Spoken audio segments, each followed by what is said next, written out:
يسقى من ماء صديد من ورائه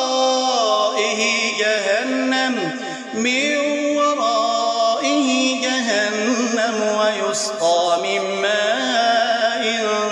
صديد يتجرعه ولا يكاد يسيغه ويأتيه الموت من كل مكان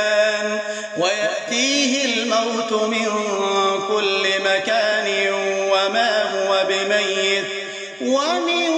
ورائه عذاب غليظ. مثل الذين كفروا بربهم أعمالهم كرماد اشتدت به الريح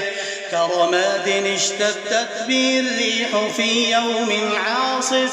لا يقدرون مما كسبوا على شيء ذلك